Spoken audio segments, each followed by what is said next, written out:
going anywhere with the market today, just drifting along. So the first hour or so has been quite meaningless in terms of trade. However, yesterday saw the first cracks in the FMCG division. Varun Dochab of Religare joins in to talk about that. Varun, hi. There were some concerns about lever and what's happening with volume growth there. What are your own channel checks showing in terms of how much volumes have begun to slip? In case of lever, our channel check suggests that even Q4 volumes are going to be muted. So if you recall, in Q3 they did a volume growth of 5%, which was a sharp deceleration from 9-10% which they were doing 2-3 quarters back. This quarter our sense is it will be closer to 5% with very little upside risk. It could drift down a bit more because our channel checks are suggesting that there is a across the board sort of a slowdown which we are seeing in personal care categories and even in soaps and detergents to some extent. So it's not so much lever specific. I think the entire sector is seeing some moderation in growth. Varun, which categories are the worst affected in your eyes, and could it also spill over to other listed companies like Godrej Consumer or Marico?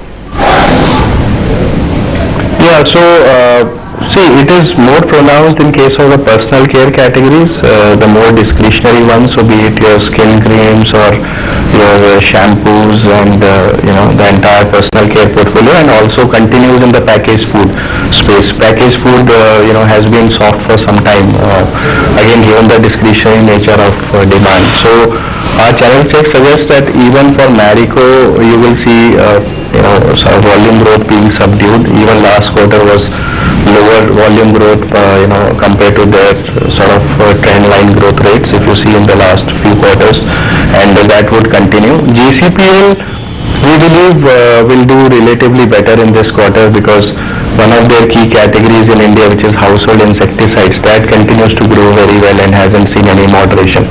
So it's more personal care and packaged food categories which are seeing the moderation in growth. Do you think HUL might get derated because of this sluggishness in volumes?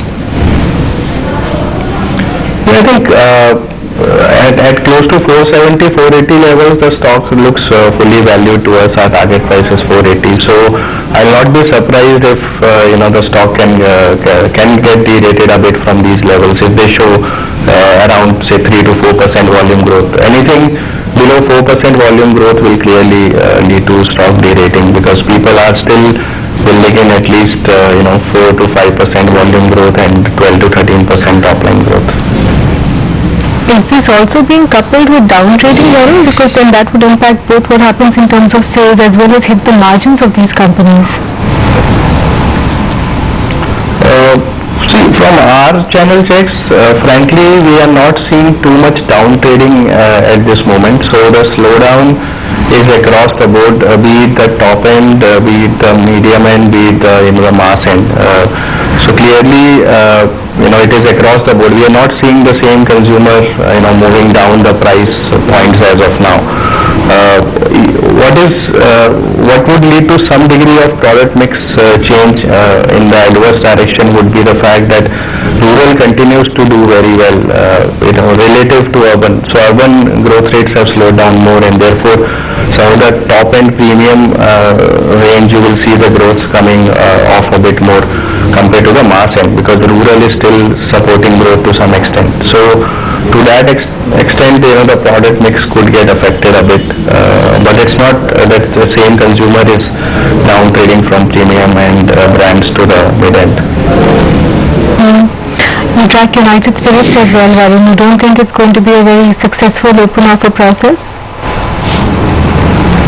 Yeah, I think open offer will be more of a non-event given where the stock price is, and Diageo has continued to maintain its 1440 price band, and so we don't think there will be any meaningful tendering. It's more of a just another step being achieved in the process of the deal getting consummated. So I think it has only significance from that perspective, from a stock like an offering perspective and what Diageo would get ultimate stake in the company. I think this will be largely a non-event. How do you expect the quarter to be for ITC?